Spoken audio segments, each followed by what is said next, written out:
We should be spending the weekend in Vail with a cardiologist, but instead we're freezing to death. So bundle up, bitch. We're talking about some of the iciest deaths in horror.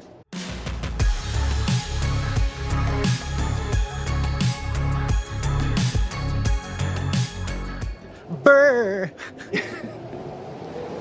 James, this doesn't look like Vail. Just like pretend it is. What does Vale look like, Derek? Not this. Are we in Oh. Park City? I don't know what that looks like either. The fuck? Name a place I've been. Oh, the storm stopped. Thank God. Oh my gosh, that's so weird. Where are we? I don't even know. Is it daytime or nighttime? I think we're experiencing 30 days of night right now. Oh, okay. Good, because I'm ready to end it all. I know. Well, hey everyone, welcome to Don't Be Dead. I'm James. I'm Derek, and today's episode is called Ice Scream because we're talking about some of the iciest deaths in horror movies. Oh, James, I'm so cold. Are you cold? I'm freezing. Wait. Oh, do you hear that wind? Oh, Derek, I feel that wind. Like, I can feel, like, the Celsius dropping. I love those drinks. They are delish. Spoiler alert, this show is for people who we assume have seen these movies that we're going to talk about. That we're not going to tell you in advance if you've seen them, so just you have to have seen every movie in existence. I mean, good luck. Period. Period. James, oh my gosh. I'm freezing, but how are you? You know what? I'll be honest, I'm sweating. I love your outfit. Can you talk about it? I can. She's giving 1988 ski weekend realness. In Vail. In Vail with a cardiologist. Where is he? Where's Vail for real? Colorado. Oh, in Vail, Colorado. I thought you meant like, Vail, Illinois. I hear it's really dusty there. Yeah, I heard it. Look at all this dust and sand. If you're listening, does anyone know what that reference is from? We should be in Vail with a cardiologist. Look it up. Yeah. Look it up. Look it up. We might talk about it. We might talk about it. If we don't freeze to death first. I'm probably going to freeze to death. God, I hope I freeze to death first. I hope I freeze to death. Place your bets on if one of us will freeze to death before the end of this episode. Fingers crossed. Before we get into talking about all these movies, James, it's game time. Oh, no. Okay, it's game time. I'm too cold to play a game, Derek. I'm cold too, but we got to power through. We have to power through. I did just want to call out that I'm not as dressed up as Derek right now. And if you're watching this on the video episode, I'm wearing like a sweater. I'm wearing my rich dad owns the ski resort sweater is what I'm wearing. It was very strategic. But listen, I don't think I can play a game without my snowsuit. So just give me a second. Gosh. How do you expect me to get the fucking answers right if I'm not zipped up in my snowsuit? Okay. You better bundle up. Is that Tyler's? No, this is Tyler's. It's an extra small. So, and then I am going to grab my hot cocoa. She brought the hot cocoa in a mug with some glurves. And I'm trying to snap. Snaps in the gloves. What? You get it. You hear it? Yes. Okay. I'm ready. Now that I'm bundled up, I think I can play this game. Okay, because it is quite cold. Mm-hmm. It's quite cold. That's quite cold. And speaking of cold, James, are you ready to play cold trivia for hot people? Yes, I am. Yes, I am. I always forget that, like, sometimes our facial reactions, we just go, we do silent screams, which is inherently visual for all of you who are just listening. And you're like, I was going to say inherently gay, but that's too. Is that too? A silent scream. Yeah, aren't they one and the same? In slow-mo. It's real simple, James. I'll ask the questions. You just try your best. There's no pressure, just your reputation. Okay. Oh, okay. Well, so you're saying there's not a lot on the line at all. This is great. No. All right, James, I'm just going to ask you a series of questions, and you're just going to give me your best guess. There's no multiple choice. Put your gloves on, bitch. Bundle up. Are you ready to go? I'm bundled. Cold trivia for hot people. Strapped and ready for some cold trivia with hot people. She is strapped in. Question 1. What is the term for the icy spikes that hang from roofs? Icicles? Yes. My mother said I'd never be anything. Okay, not so bad. Mm-hmm. Next question. What animal grows a second layer of fur in the winter? A bear? It's an Arctic fox, you stupid bitch. Oh gosh, that was at the tip of my tongue, like, and I was like, bear. Oh God, so this is a gay horror podcast, so that makes sense. Yeah. Is there a like slasher movie about like gay people, but it's called like The Bear or something? Is there? If not, there should be. There should be. There must be. All right, next question. Which U.S. state gets the most snowfall each year on average? I want to say New York because upstate. Oh, Maine. Was I right by saying New York? You were not. It's actually Vermont, of all places. Son of a bitch. I knew it was up here somewhere. I would have guessed Alaska. You know what? That actually sounds like it would make more sense. Vermont. Next question. What is the fear of cold called? Speaking of cold, are you cold? Because I'm really cold. I am so cold right now. Oof.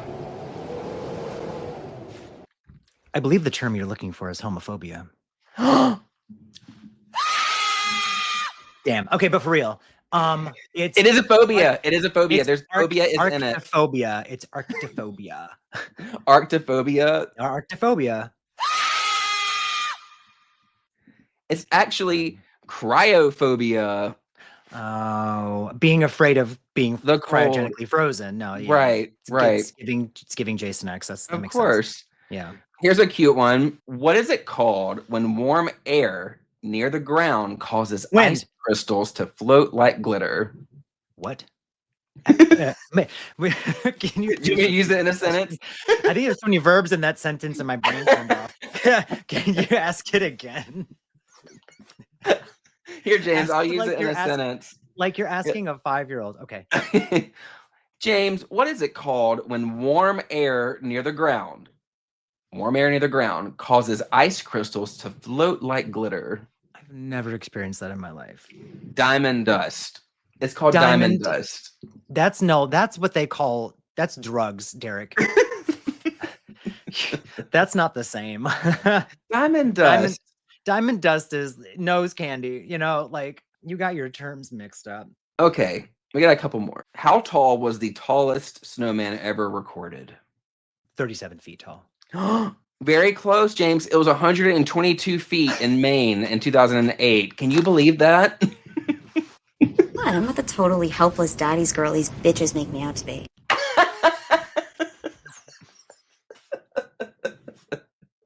Okay, here's one you might know. Okay. What are tiny frozen raindrops called? You better not say snowflakes. You better not say snowflakes. No, I was the little like dewdrop ice thingies. Yeah, what's it called? It's like it's not snowing outside, but it is, Oh, hail? Sleet. Sleet! It's motherfucking sleet. It's motherfucking sleet. That's right. Hell, no, you can do it again. Are That's very smart. That's right. How many? There you go. Yep. Period. Mm-hmm. Okay, last question. Oh, God. You're doing phenomenal. Uh-huh. What winter month has the most reported breakups? February. December. Isn't that sad? Really? That is devastating. Just before Christmas? I thought maybe it was like a Valentine's Day thing. You'd think. Because that's still December. That's sad. That's gross. Like winter doesn't even start till like the end of December anyway, which means it's like literally right before Like, Christmas. I think like it's like the days 20, it's like in the middle before. of Hanukkah, and they're like, Hanukkah. I can't be with you. All those days of gifts. Yeah. No, I'm not doing it. Not I'm doing not that. doing it. Hard pass. Get out of my house. You know. James, thanks for playing cold trivia for hot people. That was cute. That I was give you an adorable. A. You get an Really? A. Yeah. You get an A. For effort. That's good. No, an A for giving me some right answers. Oh, I did get a couple right answers. You got a couple right. That's an A in my book. Okay. I like Gods that. won't allow me to be here by myself over Christmas break. I love her. I know. She's the best. She is the best. And I will say, because y'all will be hearing a lot more quotes from Dana from Black Christmas, but it's basically every quote. I went through the film for those quotes and was like, yep, it's pretty much everything that she says is a quote worth requoting. So you're welcome. You could put every quote of very hers on a pillow. Yes, maybe we will. The comfy, fluffy pillows with like the fur that's like the inside of they're like a North Face jacket. Yes. Yes. And then but it says like Merry Christmas, asshole. Yeah. Or it I says love that coat. That's right. She's the Can you best, imagine like man. an actual decorative pillow that says I love that coat sitting in the middle of your couch amongst your holiday? Like I would display it year round. In fact, proudly. Yeah. That actually. While we're on the topic, you just want to jump into Black Christmas 2006. All I ever want to do is jump into Black Christmas 2006. So I'm glad you said that. But I'm feeling a little cold, Derek. I'm freezing, James. Okay. How did we end up here? I don't know, but now that I got my scarf, I feel a lot better. This isn't Vale. This does not look like Vale to me. I thought we were supposed to go to Buffalo. Son of a bitch. I knew we took a wrong turn in the Berkshires. Wait, are you just gonna add layers as we go? I told you I wasn't. I told you that this was a moment. James is pulling out the scarf. So from the time that I've been sitting here, James started off just in a sweater. And then he added his little jumpsuit, his little snowsuit. My snowsuit. Your snowsuit, your snow coveralls. I think the gloves came on at some point. Gloves. And now James is a full-on scarf gay. And this is, I think Moses might have made this scarf. I think Moses literally made this scarf. He was into knitting. A scarf for like gay a made minute. by a scarf gay. Yep. Whoa. Mm-hmm. And then my snowsuit is satin. I love that coat. I was waiting for it. They're Rachel's. They're Rachel's. And then I purposely, I'm using this nice, like this. I love it just disappeared the second I held it. The mug disappeared. Is it the same color as the background? It is. It's got blue in it. Yeah. It's like a blue snowy colored. It just completely disappears. So we are getting into Black Christmas 2006, right? Because we're talking about cold movies, sure, like Burr, I'm cold, but specifically cold. It's really cold deaths. So like frostbitten fatalities. Yes. But this movie is full of them. It has quite a few. And I mean, we've been quoting Dana from this movie. The island of misfit toys. So I feel like I'm going to start with her. I want to say, we love Dana. We love Dana. A bunch of the deaths take place in the house, but there are a few that take place outside. One of them is hers. And I do feel like we needed more Dana. Absolutely. I'm not the totally helpless daddy's girl these bitches make me out to be. And she knows that the like power box is under the porch in the front of the house. And so Lee is like, can you go fucking check it then? Because the power went out. Right. So she goes outside and she starts smoking, which is bad for you. And one of those ice thingies that we discussed in our going outside, it's freezing. Are you high? Are you high? But she goes outside, it's freezing. And the icicle like puts out her cigarette, and then she's like, oh, bummer. And she like drops it into a hole in the porch, and it hits something, and you can hear like scuffling. So she goes around the corner and she goes under the porch, and she thinks it's Eve, one of the girls who left earlier. Eve, you crazy bitch. I can see your breath. But it's not. And it's not. And she gets snatched. And she puts up a little bit of a fight, But then, that what's Helga, Agnes. Agnes. Agnes One of those grabs names. that. Yeah, Yep. and she gets a hoe in the back of the head. Or what's that thing called? It's a garden. It's the three-pronged What is that? What's that weapon thing. called? We Hold on. don't do these things. It's not is it a garden? Well, the hoe is the flat thing. Garden hoe. Hoe is the flat thing. Garden. I ain't no flat hoe. I know that's right. What's That's right. the garden tool with 3 prongs? Gardening tools with Derek and James. A cultivator. That's fucking dumb. It's a Okay, so cultivator. she takes a cultivator to the back of the head. That sounds ridiculous. But she she takes it in stride, and she just doesn't make it. So the thing is with that death is it's outside. You get lots of cold wind. Where'd my gloves sounds. go? Oh no, you're gonna freeze to death, Derek. It was cold because it was outside, but it was also cold because we could have kept Dana around a little bit longer. I feel like she quickly established herself as like a fan favorite, the bitchy, shady, fun girl that gays and people with taste love to like attach themselves onto. And she was taken from us so soon. Yeah, like that was she could have made it to at least the 3rd act, don't you think?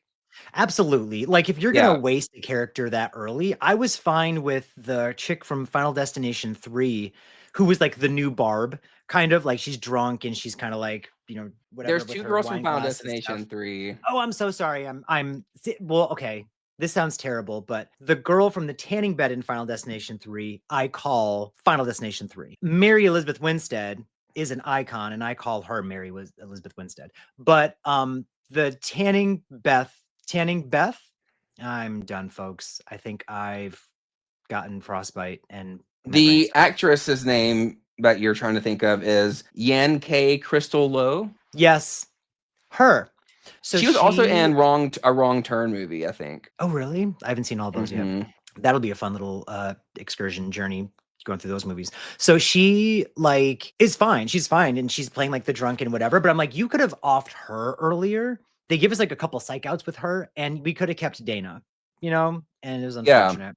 Or she could have put up more of a fight.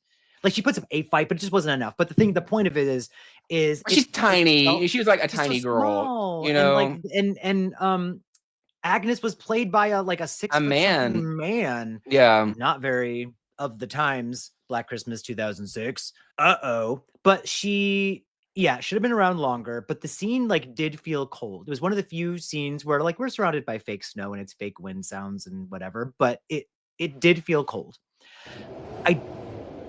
Fake wind sounds. Excuse you, James. I'm freezing right now. This is real. So... Do you see how? The snow? It's so cold. The snow behind me has stopped moving. Look at it. It's just frozen in the sky. Frozen in air. Gravity doesn't even exist. It's just sitting there. I also though want to talk about these 2 deaths. Okay. Mary Elizabeth Winstead, who her character's name is Heather. Has and then doesn't have a Southern accent.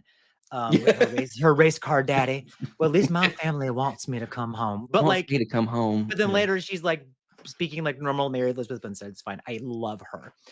Her and Miss Mac, played by Andrea Martin, who is in the original Black Christmas. So she is in the original, but she's in this remake as well, playing a different character, playing the house mother. She is an icon. She's an absolute icon in everything that she does as an actress, but as this character, love her. She's we are leaving, which is the smart thing to do. This stupid, what's her Cassidy, whatever her name is, the lead, who that I just can't stand. Katie Cassidy. Yeah. Katie Cassidy is we're staying because we're sisters. And I'm like, shut up, bitch.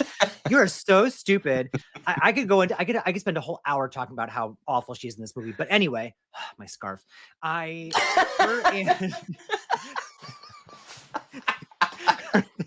Her and Heather decide to leave and they get massacred outside. So Heather goes in the car and it's this weirdly stylized kind of set up shot, which I just love, of someone's in the backseat of the car. And it is technically an off-screen kill, but you see the car shake and then there's a spatter of blood, right? But it's all while she's trying to get this really bad sticky fake snow off the windshield. And then Miss Mary Mac, who's all dressed in black, she bumps into like the side of the house or the gate or something. It's like the and looks garage up- door. Garage, yes. Yeah. Because later they can't get out of the garage because she's blocking it. Their dead ass body. She looks up and an icicle falls and goes blah into her eye. Pales her. And she's taken from us. R.I.P. Queen. Yeah. She's removed from the movie entirely.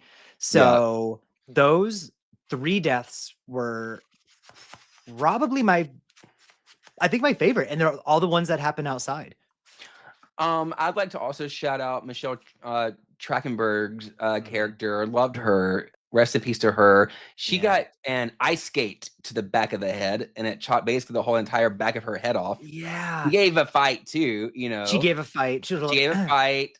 She hit him with, what was it, like ski? Yes, it was the ski pole thing. Yeah. Like stabbed him with that to get him off of her. She was trying to go out the window, but couldn't get it up in time. Yeah. And Agnes grabbed that ski and like slung it at her head and chopped the back of her head off. Yeah. Stupid Agnes. Yeah. I know. She fucked bitches up, man. She did. All because did she do more damage than Billy did? I feel like she might have. I think so. Like Billy shows up at the end, basically. Like he's been locked up the whole time. So he kills a couple people. I think he does more damage to the people that he kills. Like it seems like much more of like a gruesome. It's more gruesome, but I don't think he has. Because he like rips their eyeballs out and stuff. Yeah, because like the people in the hospital and the Santa from the hospital, and then I feel like he made the Christmas cookies out of his mother's back. That was so good. I'm sure they were delicious. Then he was drinking like milk as he was eating them. It looked so disgusting. Disgusting. They made like wet. Like they did, and he was like chewing. Like the cookies were chewy, just overcooked. He'll perfect the recipe next time. Yeah. But wasn't Michelle Trachtenberg like also like the Ice Princess? Wasn't like a movie she was in, like an ice skating movie? I heard it's like a reference to that. She was in really like, a popular movie called like Ice Princess, where she's like a skater, like an ice skater. Why haven't we watched that? Put it on the list. And that'll be a watch party. We should do that as a watch party. She like hadn't acted for a minute or something, so it was kind of like a reference to that. But that scarf is giving, James. Yeah, right. Ew. Okay, so basically all the deaths mostly in that movie. Are we going to talk about the original? Because we can, but I don't want to move on too quick from Black Christmas, because I feel like what I want to talk about is and we're gonna have a whole, we've just already decided we're gonna do a whole like Black Christmas like episode at some point. But I feel like, do you feel like Black Christmas 2006, the tide has turned and people appreciate it more than they did at the time? Or do you think it's still struggling to find its cult following? Because it definitely has a cult following amongst gay dudes. I know that for sure. The girlies and the gays get it. It's just the characters and like how sassy they are, and it's a bunch of girls and they're funny, and it's like you can see yourself almost being friends with some of them, right? But I root for that movie so much that I feel like you can't compare it to the original because they're two completely different movies. Like it's not meant to be as stylish as the first one. It's meant to be like a popcorn, fun horror movie, and it delivers on that. And it's colorful. It's so Christmassy. Like it just nails the Christmas vibes to a T. It's snowy. Like that opening shot of that house, of the sorority house, is like gorgeous. I think out of the franchise, my favorite house for sure. Yeah. Just how it's decorated. I love it. I love that everything is turned up like times 10. The ridiculous. It's so colorful. The first movie is a blast. I love it, but it is like a serious horror film. And this one was like, we're just gonna like turn up the camp, the ridiculousness, the gore. We're gonna add this backstory that didn't exist before. And even though I love the first movie and it does feel cold at times, you're right. Visually, the remake just looks so freaking beautiful and snowy and cold. And I'm actually, it's interesting because when I think of the movie, some of the things I think of are not even in the movie. And I feel like we should probably just throw out there that this was one of the films that I feel like got in trouble for back in the day, filming scenes specifically for the trailer that are not in the movie. And I think of I picture those when I think of this movie, even though literally they don't exist. Dana's death scene that we just established is like her going under the porch. I don't even know if it's Dana. I just know it's a brunette in the trailer. It might be Dana. Is getting pulled off of the roof, ripping a bunch of lights down, getting pulled into one of those like tangled into one of the light. And it seems like such all a the cool lights. thing. Yeah. A hand reaches up out of like the James just had a jump scare. What happened, James? My glove fell on the floor and it looked like an animal. James literally just jumped out of his skin right now. I was gonna say Moses tonight. Tyler and I were attacked by like a possum yesterday. So I literally the glove fell. Attacked? Yes. Well, I mean, it walked past us. So the glove moved like it was gonna get us. It was completely unbothered by Tyler and I being outside and just like walked up to us and was like, ah! And I was like, oh, so sorry. I thought there was a possum in my house because it's so.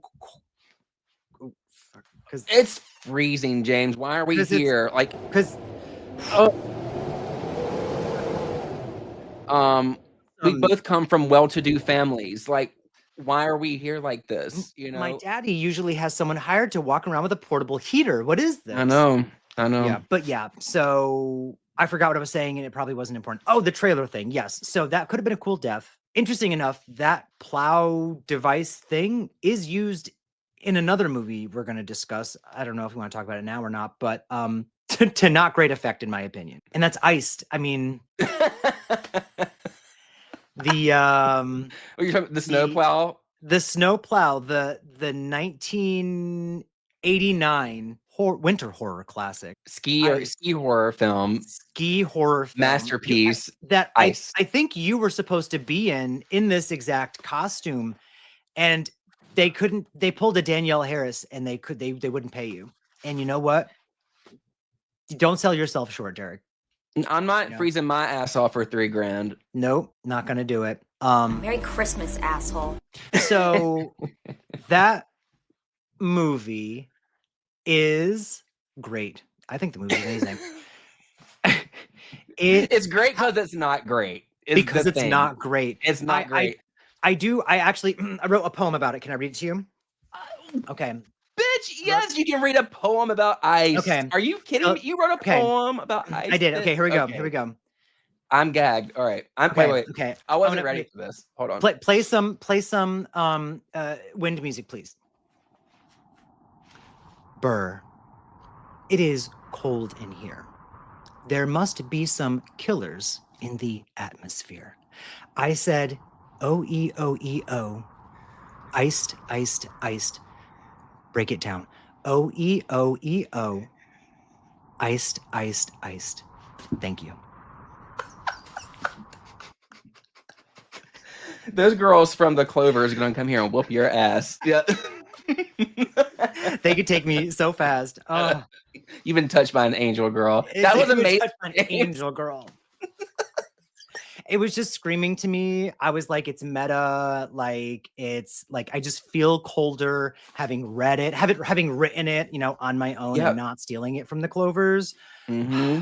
Yep. Actually, I put my gloves on. Because it's cold. So I listened to the commentary track on the Blu-ray of Ice that came out not too long ago. And I love this movie. I'm just going to say that I adore this movie. Like, it is obviously like not great. And listening to the director talk about it, you can tell that like he loved this project and like he had so many cool ideas that he wanted to do in this movie with certain death scenes. Like he actually wanted to do like a icicle impaling someone scene. And I think it's implied in one of the kills. I forget the character's name, but like she runs outside and he snatches her up. And like you see he grabs the icicle, you see it coming towards her, but then the camera cuts. He said that the plan was to have like an entire like prosthetic made of her head, and so the icicle was supposed to go through, and there was supposed to be all this blood. But they didn't have time. Because they were originally set to film this movie in 16 days, but then the producers cut it to 8. Couldn't tell. Yeah. And so the scene you're referencing is the snowplow scene. So the character of Eddie, who is driving up to this cabin 5 years later to meet up with some friends, is going to meet with his girlfriend, Jeanette, who's played by Lisa Loring, who, if you don't know, is the original Lisa. Wednesday Addams. Because I don't want to jump ahead for a second, but not the only character, but the character that I was like, bitch, that's me, was Jeanette. Jeanette. Loved her. Yeah. And so I looked her up and I'm like, shut that. Like, I kept looking it up. Like, is that a mistake? She is literally the original Wednesday Addams. That is wild. Because the new Wednesday show, like Jenna Ortega's dance that became famous from the first one, she took a lot of moves from the original Wednesday dancing in the original show. So I'm like, bitch, you're relevant. Like, yeah. It's adorable. Loved her. But apparently she had some sort of, I don't know much about her personally, but apparently there was 2 commentaries and an interview with one of the actors, and one of the actors said she lived kind of a rough life or something like that. Like, life was not kind to her. She passed away in 2023. I'm not sure from what, but I adore the character of Jeanette. I really love her hair. Like, it is giving 1988, 1987, it's giving late 80s. It's giving late 80s. Hair. Yeah. I mean, she's all hair, and that's why people, I think, watch these movies too. That's why I watch them, because I like to look back and see stuff like that. Like, I love seeing little things. So, like, it could be an abysmal movie, but like I can still find some like things to enjoy in it. Yes, just their hairstyles, the clothing, the music, and stuff like that. Even, like Eddie driving up, like he's almost giving late 70s, to be honest, with his car and his like mustache, smoking with the windows up. I was like, what the fuck is this? But we've been there before. Yeah. Yes. Lived it. Like, basically I was probably in the back seat being like, yes, you know. But tell us about Eddie's demise, because I will say that there is the icicle scene. There's a couple, like a lot of scenes that you know take place outside, but there's no impact shown when it comes to any of them. And I learned that firsthand with this one. So, okay. Eddie is meeting his friends there. It's 5 years after they all were at this other ski weekend. And there's like a love triangle amongst the friends. And then one friend gets mad and challenges another one to like a race.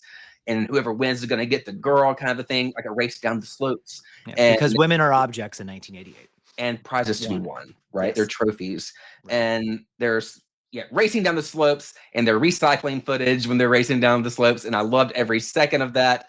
The same clip is used so many times. And also slow-mo. I like, we could talk about this movie period just like in great depth, but the slow-mo, and then like they're racing, but they never seem like they're going fast, even when it's in regular motion. And then they reuse all the same clips like over and over again. Sorry, but continue. You're good. You're good. But anyways, the character Jeff, who's kind of like, he gets a sore loser and he storms off and basically ends up dying that night. And pathetically dying, just like he flies off like the shortest cliff ever and lands on some rocks. He lands like on a rock. He lands on a rock, and he goes, ooh. Yeah. Like it basically just knocked the air out of him was what it looked like. Yeah. He got the wind knocked out of him. He rolls over and his ski goggles are all cracked. And like, I love that look, by the way. Yeah. Anyways, we'll get there. Yeah. Oh, I'm just gagged we're talking about this movie. Like, I have been waiting for this for literal years, like to have someone to gush over this movie with. And you're dressed the part. Thank you. Like this, oh God, what I would give. If Jeff had a gay best friend, bitch, it'd be me. It'd be you. It'd be me. So the tragedy, their friend died. They all get randomly invited to come to check out some new like chalet in some other cold, mountainous, snowy area. And they're like, oh, sure, let's all go. Well, anyways, the character of Eddie, he's driving alone to meet his friends there. And his car, does he hit something? He stops his car. His car hits a snowbank, but again, they don't show it. There's no impact shown anytime. They will show a person go like, and then they will show the aftermath. It just cuts so much. Yeah. So he's like driving, and he just goes like, and then all of a sudden they cut to a shot of him in a snowbank, and I'm like, how the fuck do we get here? Did I have a stroke? But continue. So he gets out and he looks over his shoulder and sees this giant snowplow coming towards him at like a high speed of 1 mile an hour. Barely. And he's freaking out and he tries to run. He slips. For some reason, he just cannot outrun this thing. No. And it just runs him over. It just shreds him for some reason. Or when I watched it, it could have shred anything, because it shows the thing moving and then it shows him not able to get away with the two never being in the same shot that I can remember. And then suddenly we see like the tire is like shooting up some red stuff. And I was like, oh, is he dying? And then it just goes like, dun, dun. And I was like, oh, I think he's dead. He's dead. I guess he's dead. Don't be dead. You can't be dead. But cheating Eddie, because he was a cheater. He was cheating on Jeanette. He died. He died horrifically, I think, because again, we never see it. But, well, the director in the commentary talked about that scene specifically, and he says that he is so embarrassed by that scene. He goes, on paper, it sounded so good. He goes, and then we went to film it, and he goes, like, this looks like shit. Why is it moving so slow? Like, that snowplow. He's like, we literally cannot make it go any faster. They just needed to put put even like just some sticks or something in like in a jumpsuit with a boot and have a shot of it getting stuck in the thing. There's no impact. There's no establishing shots of any of the action ever happening, to the point where there's actually many moments where a person is like in a house and like goes to open a door, and the next shot is them outside running in the snow. And I'm like, wait, you missed the shot. Like it is just wild to me. It's wild. But my favorite cold death in this movie was actually Jeanette's. So it goes for a dip in the hot tub after making out with who we find out is the killer. Yes. So someone who's also from a well-to-do family. Well-to-do family, which is why I wore my. I know. This is why, we're cold. Oh, freezing. What are we gonna do in the cold? We're gonna murder our friends. Duh. So yeah, she goes to the hot tub, looked great, she's naked, because that's what you do when you're in an Airbnb essentially with your friends. When you're in Vail, why not? When you're in Vail, and I'm so sorry we are just sitting on this movie and not moving on, but when they open the door, stay here all night. Okay, good. When they open the door to the apartment thing that they are like testing, that allegedly was like $250,000, blah blah blah. It is the ugliest shag couch. The place is tiny. It looks like it already has cigarette smoke in it. It's got these old like vinyl looking cabinets, and Jeanette gets on the couch and goes, wow, this is comfy. And I was just shocked.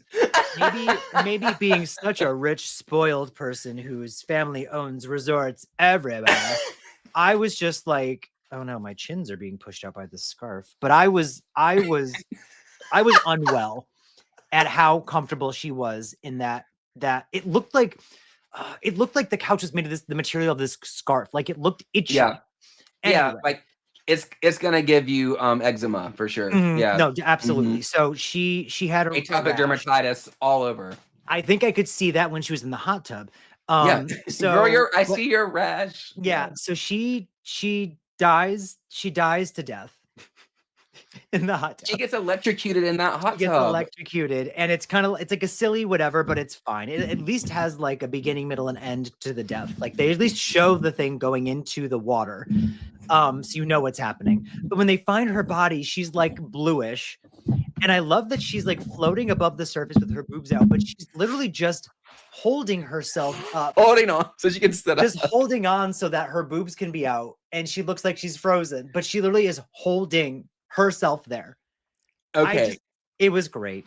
You know what I love about commentaries and director commentaries and actor interviews from shit that was like, 40 years ago almost, as the stories can sometimes be so polar opposite. So the director, Jeff Quitney, was talking about how she, in her nude scenes, he had to really pep talk her because she was very uncomfortable in doing so. And it felt unnatural to her. And he really had to make her feel comfortable and coach her into it. And he said once she got in there, she was fine or whatever. Well, there's another interview they have with the actor, the the guy that does like the cocaine and you see his butt and all that stuff. Oh yeah. He was saying how she had done some pornos before this movie and she was totally fine being nude, and that's where she was just thriving in those scenes. And I'm just like, okay, so which is it? Which is it? Which is it? Yeah. Weird. Or was she trying to like, did she do the porns, but then maybe she was trying to like get away from that and like class up again? And so she was ice is the way to do that, baby. Yeah. Listen, I'm making big money moves in my career. So we're gonna go from porn to iced. To ice. Which was basically porn. There's also many. Oh my gosh, we have to just like have a whole iced episode at some point. And next year, iced will make its way into every wintry episode going forward. But there are like random scenes of dreaming of sex. Do you ever have a dream where when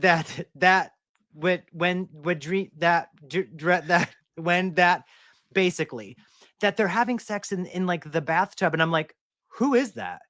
Yeah. Like it's a weird thing in this movie where they talk about characters before introducing them. So I never knew who anyone was. And they also have these weird erotic moments thrown in that I don't know why they were there. And that came up in the commentary too, James. And he's like, well, I need to watch it. He said, well, there's a lot of this movie has a lot of dialogue before the action happens. There's lots of time devoted just to conversations and people talking. And he goes, I needed to show some action, show some movement over some of this. And so that was his decision, was to cut in some random daydream sex scenes over these conversations that these two actors are having. And he also said, like, they're just having conversations in the living room. He's like, I got to move the camera somehow. So he'll just make one actor stand up from a chair on one side of the room and just walk to the other side of the living room. And just that little much movement of the camera, he said, just made all the difference. It made all the difference. That's right. And he wasn't wrong. Right. He wasn't wrong. Listen, what do I always say? Move the camera. Move the camera. I literally always say, just move the camera. It's funny he says that because most of the time he doesn't. So he didn't have time. He didn't. Yeah, he didn't have time. 8 days, everyone. 8 days. I do want to mention. Apparently, no one got paid. The actors did not get paid for this movie either. Stop. They said that SAG never sent them the checks, and they went to sue them. And they didn't have the money to hire an attorney like the actors did. They just kind of went together, and the judge like scolded them for not wearing suits to the court case, and they never got paid. That's ridiculous. Ridiculous. They should have shown up in their winter attire, and that would have won them the case. Yeah, that's stupid. That is so stupid. Yeah, it's sad because this movie, I think, had a really cool plot. I think it could have been objectively better if it had more money, more time, because like the ideas that he was talking about with like the kill scenes and stuff, I'm like, oh, like he really had cool concepts. It's just apparently the producer that was assigned to this was just a dick and just kept cutting them off at the knees, because originally it was supposed to have been shot on 35 millimeter, and then that changed to 16 when they got there. They were supposed to have 16 days, and then that got chopped to 8. So it's just like, oh my god, like this poor guy, he did the best he could with what he had to work with. And then no one got paid. I know. Well, that's not his fault. That wasn't his fault. But like, yeah. At the end of the day, I think it's a charming little like winter 80s horror movie. You know, don't expect like a 5-star experience, but it's got heart. It's got heart. Yes. And that ending, I forgot. when he just jumps out of the snowman at the not end. Not a single jump scare works. The deaths again have no impact. Like nothing works, which is not much makes sense. Yeah, and nothing makes sense. But that's why I loved the movie. I was even texting Derek. I'm like, I don't know. I think this is the same character from the opening. He's like, it is. I'm like, yeah. So she was with this one, but now she's with this one. But I think this person's with this one. But I'm like, but I don't recognize any of them from the first. Well, and like 3 of the dudes are like tall blonde white dudes with similar haircuts. The same, yeah. Yeah, and so it's hard to distinguish all the characters. And then so then ends with a random, like the cut to suddenly 5 years later. I literally went like I couldn't. And then she's like married, you know, her and her man are married, even though he got stabbed. She married the doctor. She got her a cardiologist in Vail. She got her cardiologist. I'm having a heart attack right now. She had her cardiologist in veil with 2 babies, and a killer, because who is it even, jumps out of the snowman in what probably was a cool, expensive practical effect. I think it was the aforementioned tallest snowman ever made, and it isn't scary, number one. But then he like they cut away from it before he's even all the way out of the snowman.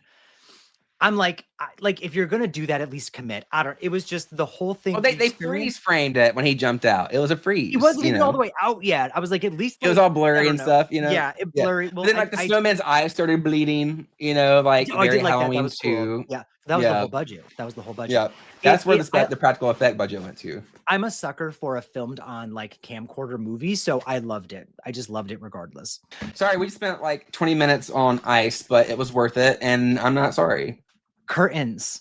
If we're gonna talk about like snow sport death scenes, schlocky 80s, moody 80s, horror. Yes, this movie does have establishing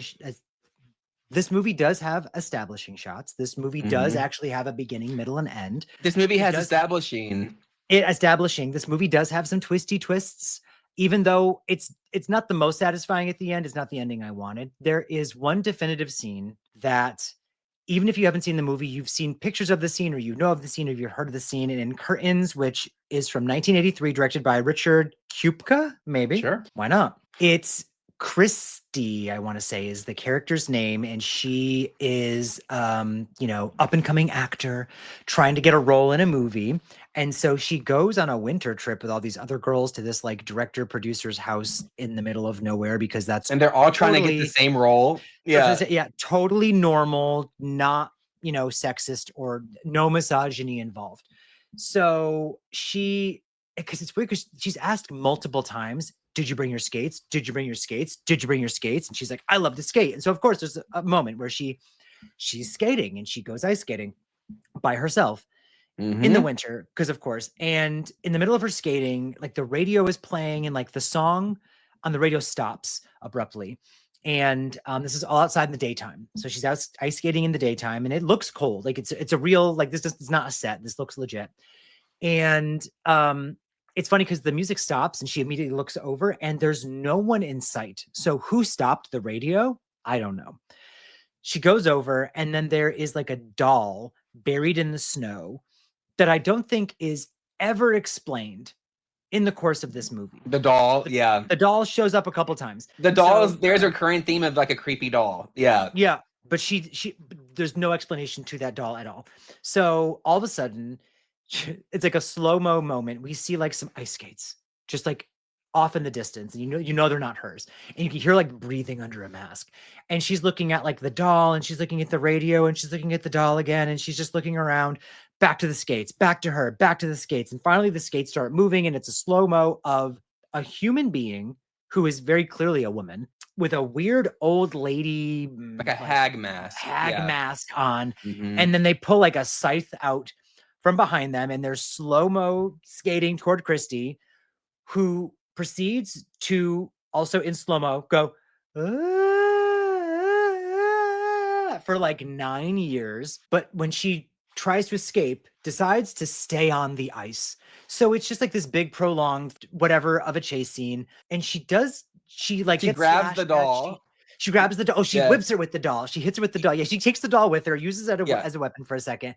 She gets stabbed, I think, like in the chest. And then there's the shoulder or something. Shoulder, yeah. I'm pointing to shoulder and saying chest. She get, know, your aorta is in your chest. So there's like I'll say cat and mouse chase moment or something where she's like, did I get away? Did I not get away? And she's hiding behind like very thin trees while the person is looking for her. And then, I mean, unfortunately, she does get a scythe to the thoke. That's what happens. Oh, again. Okay, yep. So that's exactly what goes down. So she dies to death. She dies to death. Yeah, I think I love that scene. There's a reason why that scene circulates on like horror Instagram community every like winter, because it's so cool. It's so well done. It's well shot. It's creepy as hell.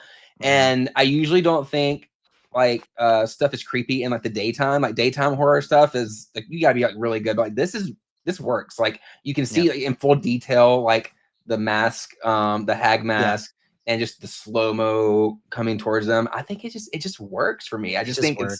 it's creepy and it's beautifully shot as well. I think it's probably the best scene in the whole movie for sure. But yeah, because I was gonna say the doll makes no sense, but it does actually add to the creepiness of the scene. Mm-hmm. It doesn't have a place existing in the movie, but you know, the doll being a weapon is camp. But she actually, when she walks up the doll, it's a hand sticking out of the snow, so you think it's like a body. And then she like touches it and kind of goes like this, and there's like some batteries there as well, and she like knocks the batteries off, and she realizes it's a doll. So it's creepy, but it's campy. Like it's both. You can look at it as totally two. But I took off one glove and not the other. So if you're looking, so yeah, that was probably the coolest scene in Curtains. But definitely worth watching if you haven't seen it. Check it out, James. How do you feel about 30 Days of Night? Because when I tell you that was my entire personality for a while, I was obsessed with the graphic novels. I actually met the illustrator, Ben Templesmith, at one point. He is a lovely man, very tall, super nice guy. I just loved this movie. It's got, Josh Hartnett, who you know how we feel about that, right? Father. Yep. Yes. So, what a cool concept too. It's a really cool concept, and the movie is like very kind of like not over stylized. It's very stylish. Like it's directed by David Slade, who was like kind of like up and coming, I feel like, at that time. And it takes itself very seriously. There is a sense of dread from go, but the movie also does just feel exceptionally cold. Derek, I just hold on one second. I have to like. Girl, pull out that fur, that rabbit fur. Yeah. Listen.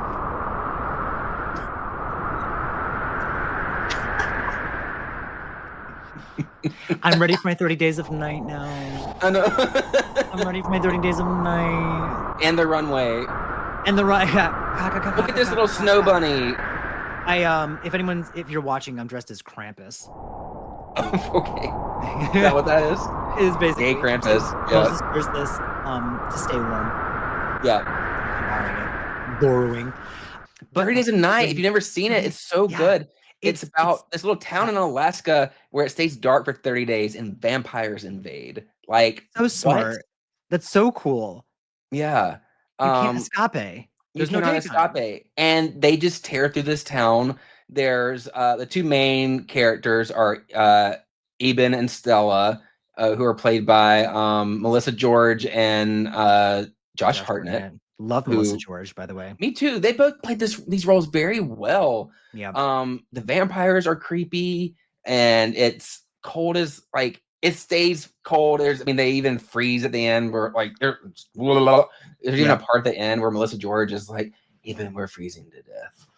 Like James and I are right now. So like I'm so cold, So every shot, it's also like a weird color grading effect that they probably added on where it just looks cold. Like it's great sets and great set design and great exteriors and great whatever the hell they're doing, but it's also like a color grade to make everything look like bluish or grayish. You can see their breath like the whole time. Everyone looks cold, is acting cold, is probably actually cold. And so I was cold. I was cold watching it. And so that aspect lends itself to basically every kill. I can't pinpoint a single kill to like talk about from this movie.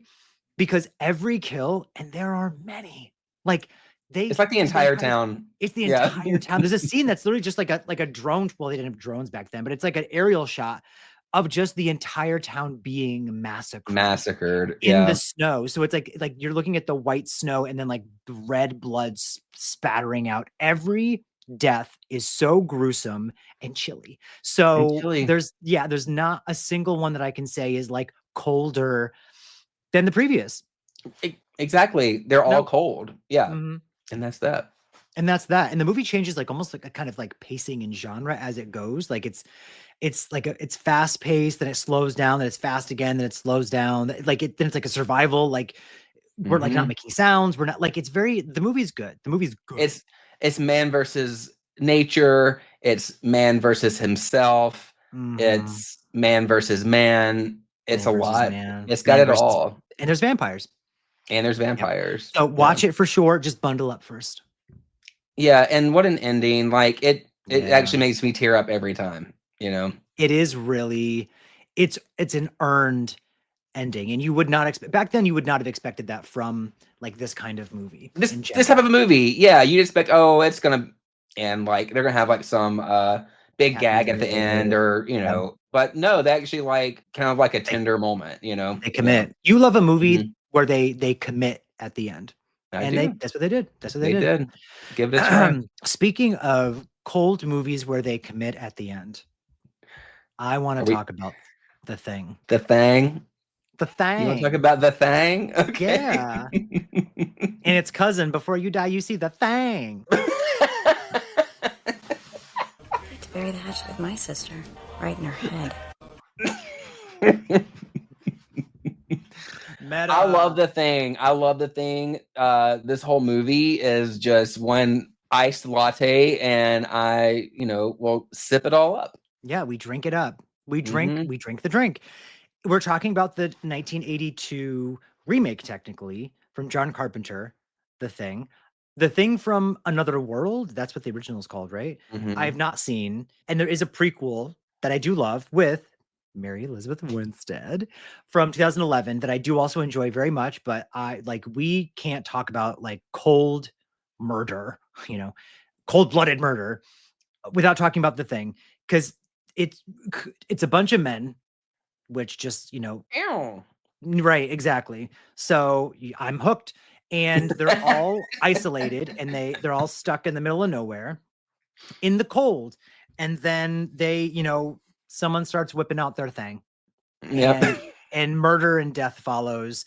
And it's like, it is a very, like, in a serious note, it's a very claustrophobic movie and whatever, but like you can feel the cold, which is like, we're very specific with which movies we wanted to talk about with these cold deaths, because oh gosh, let me just excuse me. I know, hold on. Yeah. It's a little drafty in Park City.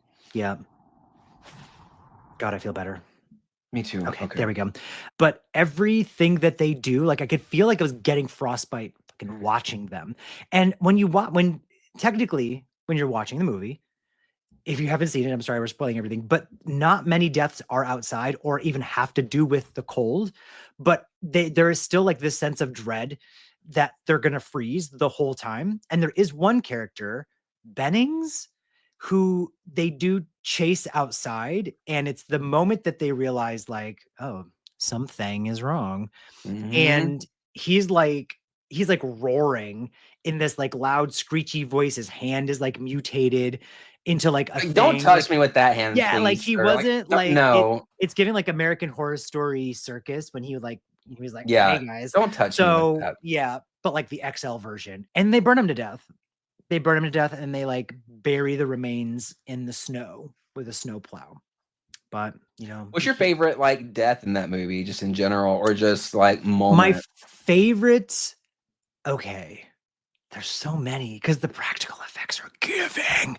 I think everyone wants to always say it's the what's it called when you're gonna do the shock someone. Oh yeah, and like his chest cavity opens up and it's like his chomps on his hands. On his hands. That's my favorite part. I mean, everyone says that's my favorite part. It's an amazing scene, and I love that one. But I really also love the Bennings, whatever his name is, scene, but the Windows.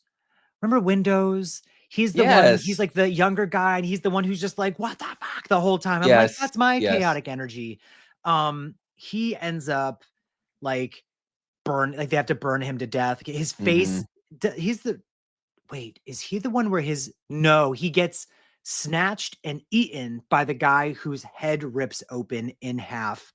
Yeah. And his head becomes a mouth and snatches him and lifts him up, and it's like a silly dummy flying around, And then he is like basically like bleeding out on the ground, and what's his face has to burn him to death, and that always made me kind of sad because I liked I know. Windows. Yeah, I mean, yeah, a lot of the characters you kind of liked or would root for. Like, I didn't think anybody was a necessarily terrible person, you know? No. Yeah. And none of them like deserved all that shit. But and then the movie ends with this kind of like very bleak A24 ending of it's two guys left, and is one of us the thing? But you're left to think that they freeze to death. So there is like a very, and it feels like the fire is dwindling down. And so like the scene is getting darker, and the two of them, like their breath is so like breathy, you know? And then it ends, and we are allegedly getting a sequel. John Carpenter himself did say he's working on a sequel. She better hurry. Right. Oh, I'm saying. Girl, you are like a 2-pack a dayer, you know? So be healthy, first of all, drink your water, stay hydrated, but can you get us that sequel like ASAP? And I'd love if it was his return to directing instead of it being like how he did, like he was like a producer, executive producer. Yeah. And he did like, no, bitch, give us these wide angles. Get behind the camera, even just sit off behind a tent or something with your warm, you know, stay bundled up, whatever, and give the direction, but like do that, please. I want John Carpenter's The Things. Do you think, okay, would it still be in Antarctica, or could it be in a different setting? Or do you prefer for it to be like a cold, wintry setting? I want a cold, wintry. I would like a cold, wintry setting, but I think we need to leave Antarctica. Like the whole point of Are we going to space? Movies. Oh, I didn't think of that. I just thought like, you know, The Thing just in like a community. Like either if it takes place right after, like we're having a movie take place like in the 80s, or if they find Kurt Russell, you know, and thaw him out, and he's the thing. And he's the thing, you know, like and they bring it to like the next closest town, and ABCDEFG, bitch, you know. I'm here for it. Yeah, I'm here for it too. You know, speaking of people freezing to death at the end, a very cold and chilling movie that I've loved since I was a kid is The Shining. You know, Shining. It sounds just like that outside. It sounds exactly like when you have The Shining. That's my lips are chapped from the cold.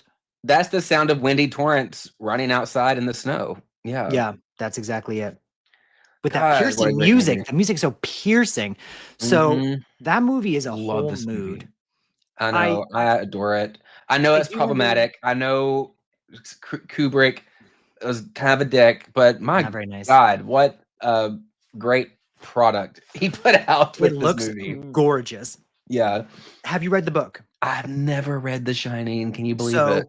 I know it's different. I've heard it's very different. Yeah. It's very different. I will say the book is better in terms of like story, really plot. Story, a lot more stuff happens, but you're introduced to like a very nice, cohesive, humble family, and you learn of you would never suspect the father is like abusive, is anything, would go crazy, would hurt his family. Yeah, because in the film, Jack Torrance is kind of a dick from the beginning. Like you can tell, you can tell he's over his family from the beginning of the movie. He's annoyed with them already. Yeah. He hates that bitch from the opening scene.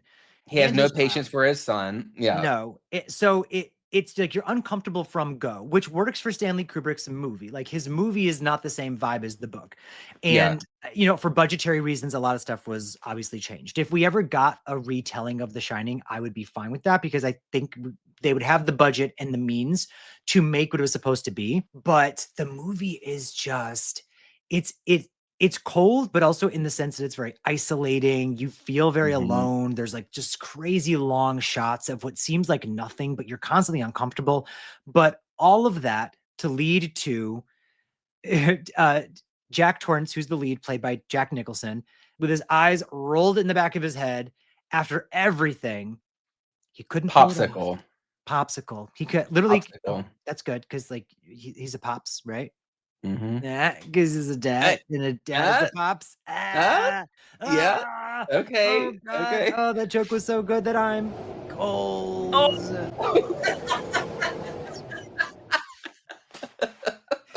if there's a drinking game of some kind of how many times we say the word cold, you all would have been drunk 20 minutes ago. Her mother's Y'all better dead. not be She has driving. no boyfriend, no family. Really, where does she have to go? That's a fucked up line. It starts off Her mother's with dead. Her Oh mother's shit! dead. Sorry. her mother's dead. Her mother's dead. Where does she have to go, really? Eve, you crazy bitch. I can see your breath. Poor Eve. I know. She was weird though. I know. How did she make it into sorority? That's what I was wondering. It's like Her mother was a legacy. legacy. Yeah.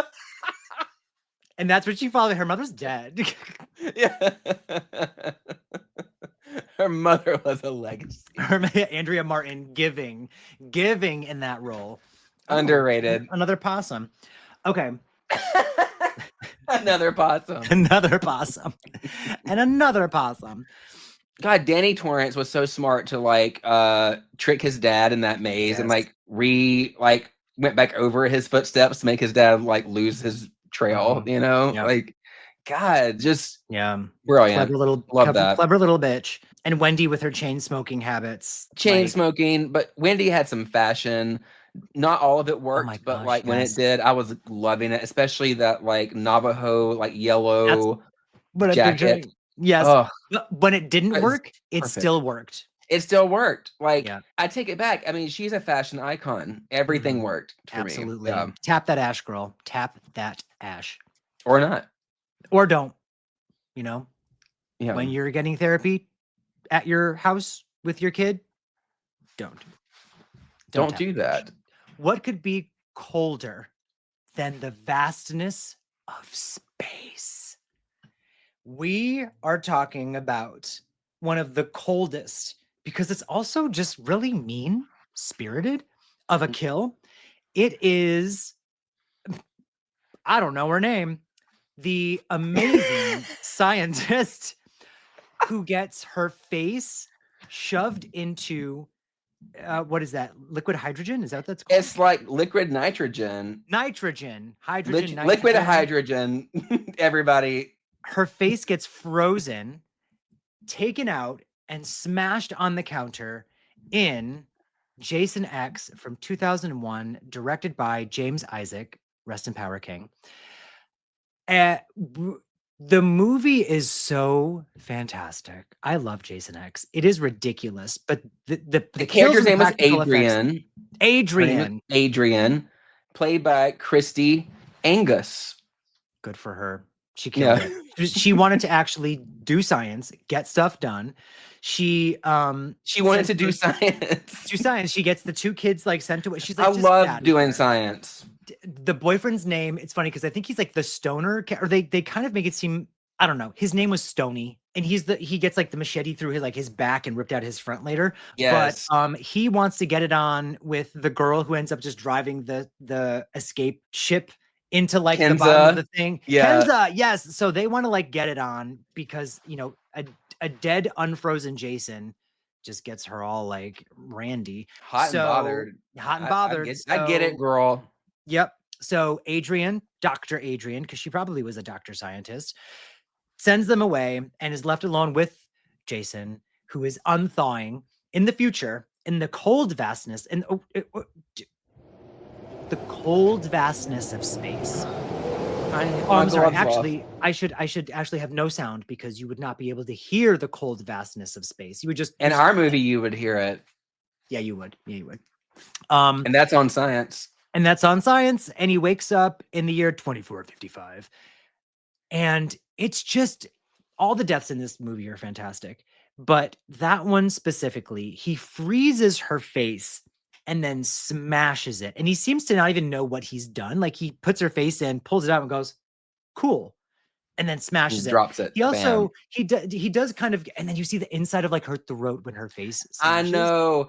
There's a lot of people that don't appreciate this movie that appreciate that specific scene, like that scene is, I don't know. I think that scene is actually more famous than the movie itself, even in my opinion. Yeah. And it's one of his most prolific and well-known kills. But the movie's a body count movie. It's meant to just be a bunch of cool death scenes, which is mostly what these movies were anyway, but I think that the franchise had gone away from that for a while because of the ratings board, because of trying like too many new ideas, like whatever. So it had been a long time since there was like a body count Jason movie. And so literally they were like, that's what we want to do. Body count Jason movie in space.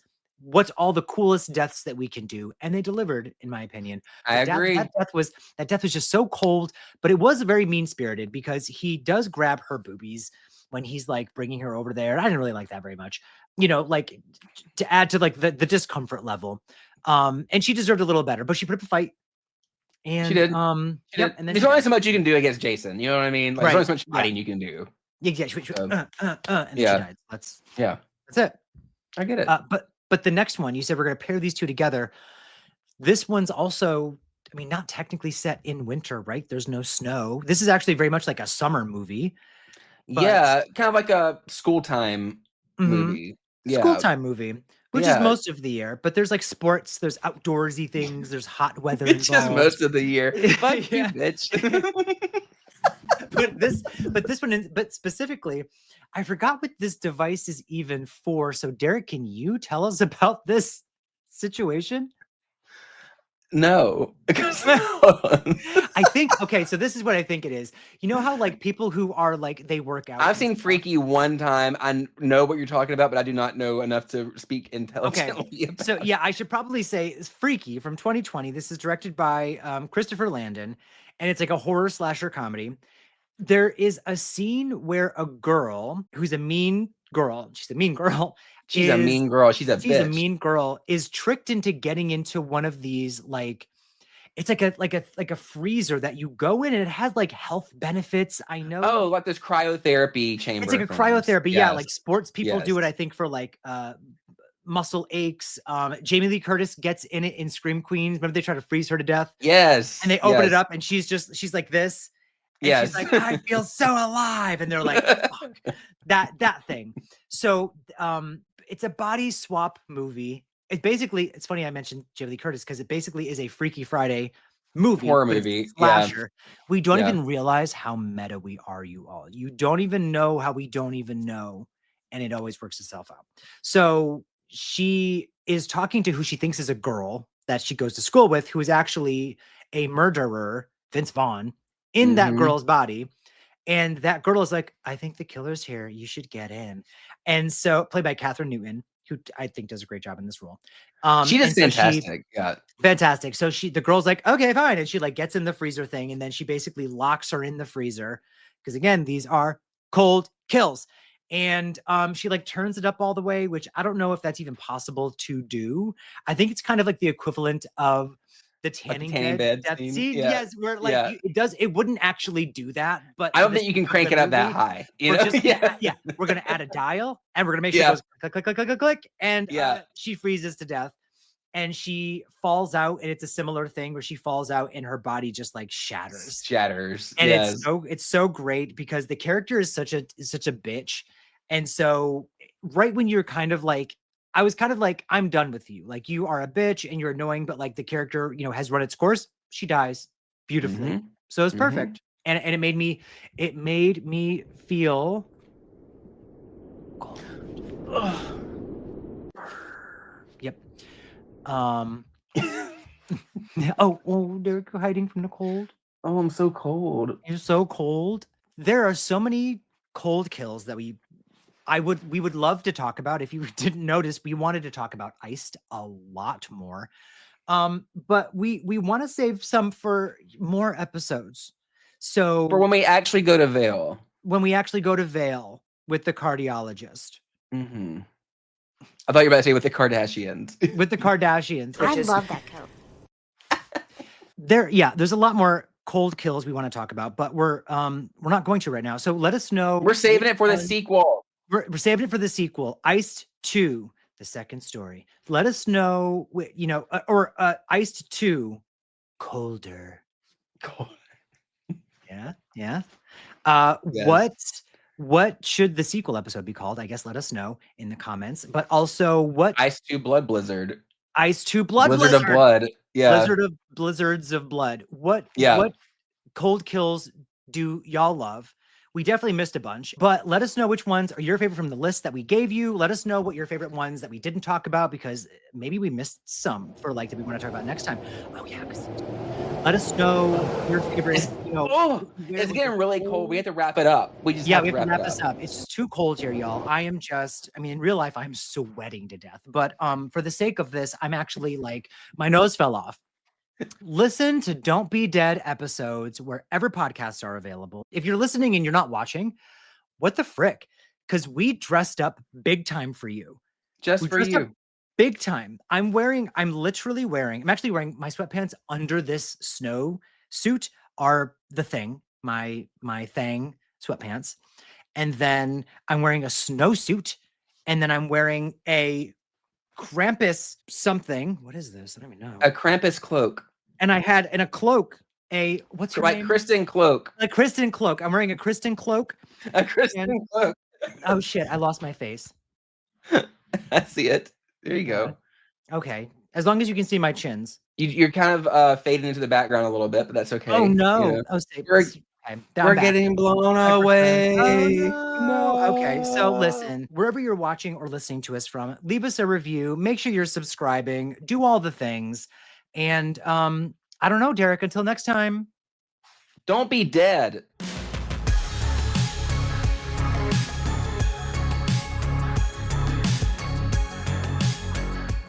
Wait, should I stop the wind? I don't think I can read the opening. You bet you did.